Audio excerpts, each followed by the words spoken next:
네, 우리 함께 읽은 이 본문 말씀을 통해서 죄보다 더 큰 심판이라고 하는 제목으로 말씀 함께 나누고자 합니다. 예루살렘은 고아처럼 버려져 아무도 눈길을 주지 않던 자였습니다. 버려진 피투성이 아이를 주님께서 친히 지나가시면서 살라 이렇게 말씀하시고 또 씻기고 입히시며 아름다운 장식과 화려한 옷을 입혀서 언약의 신부로 삼아 주셨지요. 그 모습은 마치 거지 옷을 입고 길거리에 내던져진 아이가 왕궁으로 들어가서 왕의 신부가 되어진 것과 같았습니다. 모든 것은 하나님의 전적인 은혜였고 또 이 은혜 안에서 예루살렘은 아주 영광스러운 존재가 된 것이죠.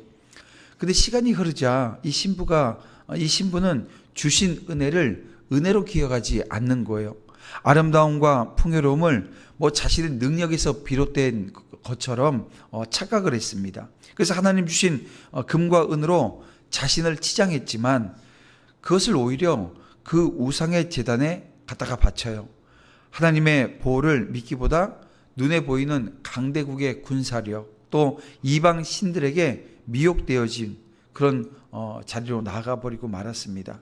결국 여러분 이 교만과 이 탐욕이 은혜를 배신하게 만든 이유가 되어진 것입니다. 그럼에도 불구하고 하나님은 오래 참으시는 분이십니다. 오랫동안 기다리시면서 정말 회개하기를 바라셨지요. 그러나 언약 백성이 세상보다 더 악하게 살아가면서 오늘 본문에 있는 표현대로 이 소돔과 또 사마리아보다도 더 타락해 버렸어요.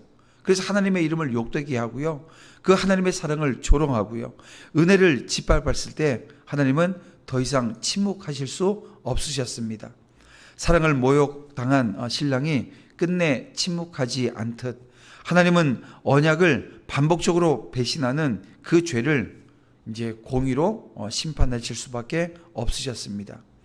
그래서 여러분 이 예루살렘의 배신에 내린 심판은 여러분 단순한 징계가 아닙니다. 여러분 은혜를 저버린 자에 대한 더 큰 심판이었던 거예요. 배신은 단순한 죄의 문제가 아니라 하나님과의 관계를 짓밟는 행위였기 때문에 그렇습니다. 자, 그래서 오늘 본문은 바로 이 배신의 이 결과로 임한 하나님의 심판, 그 심판이 두 가지 양상으로 나타났어요. 이것을 우리가 함께 살펴보고자 합니다.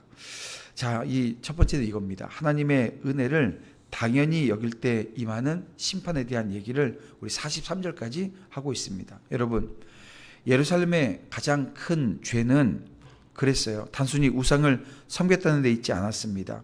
그들의 더 큰 문제는 하나님께서 주신 그 은혜를 너무나도 당연하게 여긴 겁니다. 하나님께서 그들을 택하시고 씻기시고 옷을 입히고 왕의 신부로 삼아 주셨어요. 근데 시간이 지나자 그 은혜는 더 이상 은혜가 아닌 겁니다. 내가 잘나서 이렇게 된 것이다 이렇게 착각하기 시작합니다. 결국 하나님이 주신 은혜로 꾸민 아름다움과 풍요를 이방신들에게 다 갖다 바쳐버리는 거예요. 은혜는 있고 세상의 쾌락과 물질이 그들의 어떻게 보면 의지가 되어져 버린 겁니다. 그럼에도 불구하고 하나님은 참으셔요. 그러나 결국 이렇게 말씀하십니다. 오늘 35절에 보니까 음녀여 하나님의 말씀을 들을지어다. 그리고 하나님은 예루살렘을 그들이 사랑하던 자들의 손에 넘겨 주십니다. 이제는 수치와 이 모욕을 당하고 이 피로 심판을 받게 되어집니다. 하나님의 그 보호의 손길, 여러분 그 손길을 거두어진 순간에 여러분 예루살렘은 아무것도 아닌 존재가 되어져 버린 거예요. 그래서 이 말씀이 저와 여러분에게 그대로 적용되어지고 이 말씀이 거울이 되어집니다. 혹시 우리도 하나님께서 주신 은혜, 그 은혜로 이 자리에 서 있는데 그 은혜를 망각하고 잊어버려요. 그리고 당연히 여겨요. 여러분 이렇게 살고 있지는 않은지 자기 자신을 살펴야 됩니다. 오늘 우리가 누리는 것들을 보세요. 여러분 건강, 또 이 가정, 또 교회 안에서 하나님께서 또 주시는 직분들이 있고 심지어 여러분, 오늘 우리가 구원받은 이 구원의 은혜까지도 내가 노력해서 얻은 것이라고 착각하고, 그래서 어떤 생각을 하냐면 내가 지금 뭘 더 할까? 내가 뭘 더 하면 될까? 이런 생각을 하는 이 모든 것들이 이 교만에서부터 시작되어지는 겁니다. 하나님 주신 시간들, 하나님 주신 물질을 하나님의 영광이 아니라 이 세상의 즐거움과 이 평안함을 얻기 위해서 쏟아붓고 있지는 않은가? 여러분, 우리가 다시 한번 자신을 돌아봐야 합니다. 은혜를 은혜로 인정하지 않으면요, 결국 우리는 예루살렘과 같이 하나님의 손이 오늘 우리에게서 떠나버려요. 그리고 거기에는 하나님의 의로운 손으로 우리를 이끄시는 것이 아니라 심판하시는, 여러분, 그것을 맞이할 수밖에 없는 겁니다. 하나님의 은혜를 당연히 여기면서 또 결국 심판이 임한다라고 하는 것, 여러분, 이렇게 되어지는 이 과정들을 우리가 기억해서 다른 거 없습니다. 우리는 십자가 앞에, 이 복음 앞에 각성하는 거예요. 은혜를 은혜로 붙들 때 우리는 하나님의 법도를 따라 성결한 삶을 살 수 있는 겁니다. 세상의 쾌락과 이런 물질이 아니고요, 십자가에서 베풀어진 그 은혜를 바라볼 때 우리는 깨어 있을 수 있습니다. 복음은 우리를 다시 일으키는 능력인 겁니다. 그래서 우리는 이 말씀 앞에 늘 결단합니다. 주님, 다시는 은혜를 당연히 여기지 않겠습니다. 매일이 주님의 선물임을 기억하며 살겠습니다.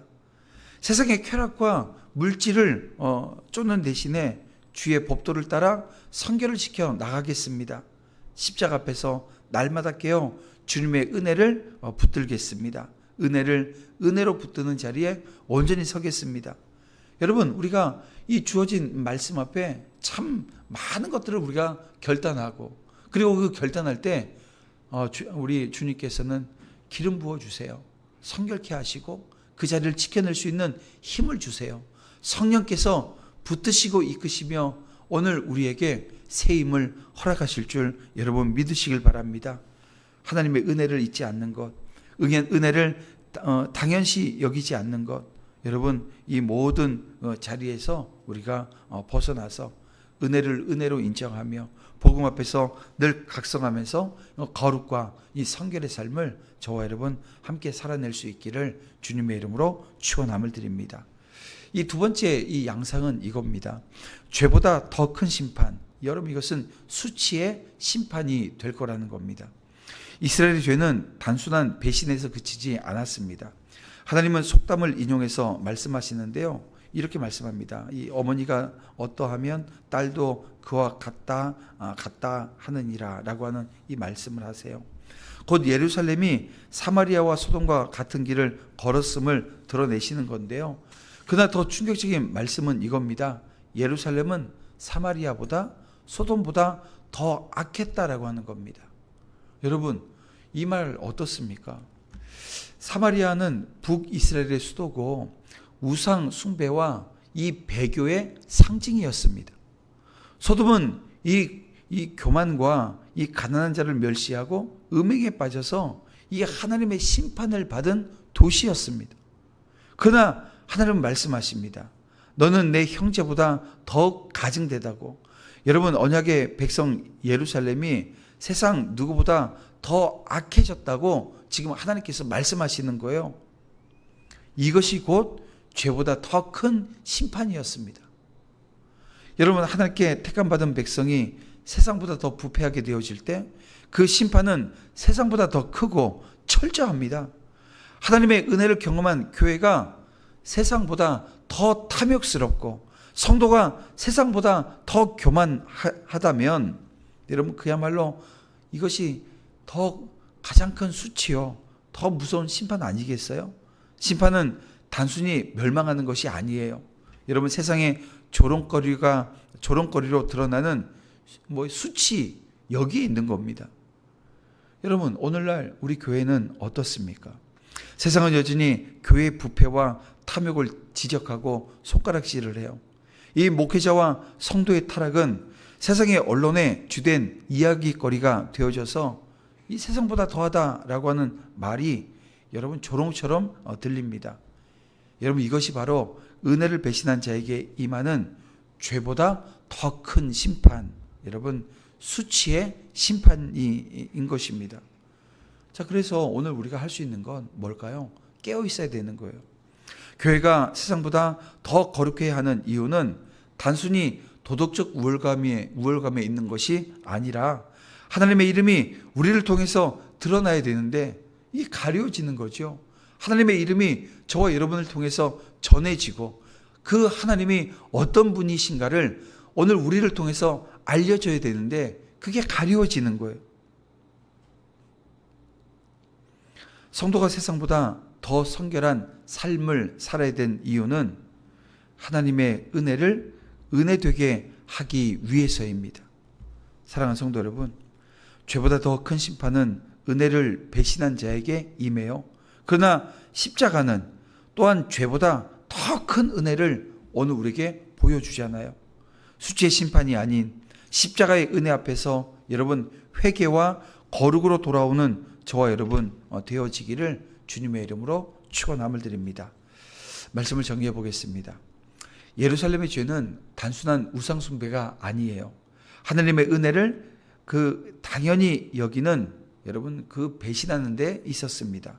그래서 그들에게 임한 심판은 세상보다 더 큰 심판, 이 수치의 심판이었던 거죠. 그러나 오늘 우리에게 주시는 하나님의 뜻은 이 절망이 아니라 각성입니다. 여러분 뭐예요? 은혜를 은혜로 붙들라는 거예요. 복음 앞에 늘 깨어 성결한 삶을 살아가라는 거예요. 우리는 심판이 아니라 이 회복과 은혜를 다시금 경험하는 그 자리에 서라는 것입니다. 그래서 오늘 이 아침에도 여지없이 오늘 우리는 십자가를 묵상합니다. 나를 위해서 피 흘려 죽으신 그 예수님을 우리는 묵상합니다. 그리고 그 주님께서 오늘 우리에게 어떤 말씀을 주셨는지를 다시 한번 되새깁니다. 그래서 하나님께서 내 삶 가운데 함께 하시고 나를 이끄심을 기억하는 그 은혜 자리에 섭니다. 그렇게 하루를 시작하는 저와 여러분에게 하늘아버지가 오늘 우리에게 약속하신 그 모든 은혜들, 약속들이 저와 여러분의 삶 가운데 나타나고 드러나서 오늘 마지막 때 쓰임받는 믿음의 한 사람 되는 것입니다. 그 은혜 자리에 우리 온전히 서시기를 주님의 이름으로 축원함을 드립니다. 이렇게 주신 하나님의 말씀 붙들고 이 아침에도 함께 기도하며 하루를 시작합니다. 기도할 때 이렇게 기도합니다. 주님, 우리가 받은 은혜를 은혜로 붙들게 하시고 세상의 쾌락과 물질에 속지 않게 하시며 복음 앞에 늘 깨어 서서 그 주님의 법도를 따라 성결한 삶을 살아가는 교회가 또 우리 성도가 되게 하여 주시옵소서. 다 같이 주여 한번 부르면서 정말 간절한 마음으로 함께 기도하고 주님 앞에 엎드리는 그 무릎으로 나아가는 은혜 시간 되었으면 좋겠습니다. 우리 다 같이 함께 기도합니다. 주여 아버지 인도해 주시옵소서.